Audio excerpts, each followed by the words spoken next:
This report, Borrowing Against the Future, is aptly titled because that is exactly what we're doing here in this country. We are causing millions of students to borrow against their future.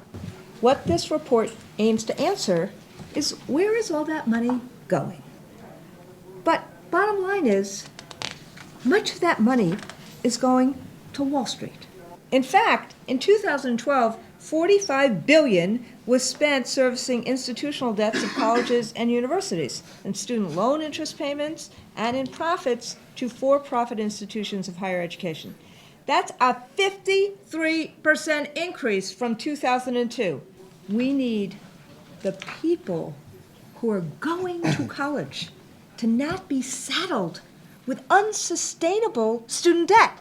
What we do for the first time in the report is calculate what's the total cost of financing our higher education system. And aside from the scale, the disturbing thing is how fast finance costs have increased while instructional costs and overall higher education spending on a per student basis has actually slightly declined. We, for the first time, explain the role of private capital markets in driving the explosion in for-profits and driving the bad practices in for-profits. So, to illustrate, in 1990, 0 for-profit colleges in the U.S. were owned by publicly traded companies or by private equity investors. Not one of them.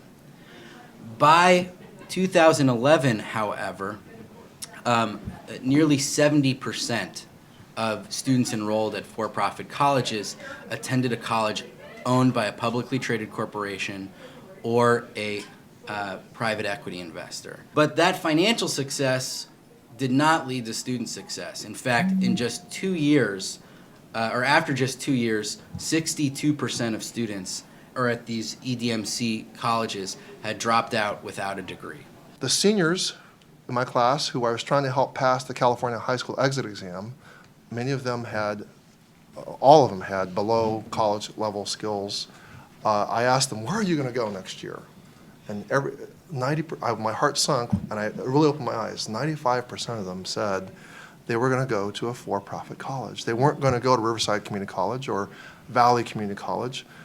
I said, I didn't know how this happened. The marketing is so effective. Community colleges don't spend a whole lot of money on marketing. Exactly right. The public wouldn't tolerate it.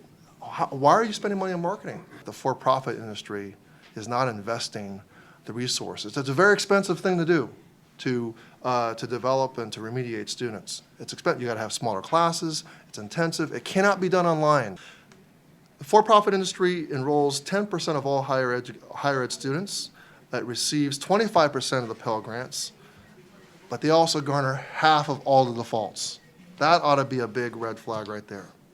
Money would be better spent, this money that we are dumping into the hands of Wall Street would be better spent opening the doors of our community colleges, directly spending our community colleges so they can keep their doors open. It is really going to be helping us, for students on the ground, to really confront college administrators and say, you know, you're profiting off of our backs, and taxpayers and students are footing this bill. It's time for us to have more control, more concrete control of our universities. Students and faculty need that concrete control because college administrators can't be trusted to make decisions on our behalf. So all three issues, transparency, fighting to get to a better investment in something that should be a public good, and also a real focus on making sure that our students, our future, does not have this unsustainable debt going into their lives.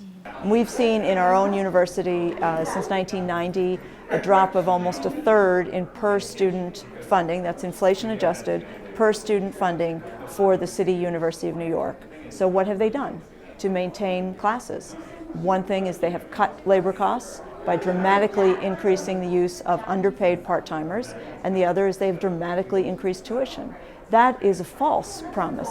That is reversing the promise of higher education. So this report, I think, provides really important fuel for a growing movement of reclamation. I would argue that student debt is the crisis of my generation, and not just my generation. There are 40 million Americans who currently have student debt, and that means 1 in 8 Americans is paying off their loans.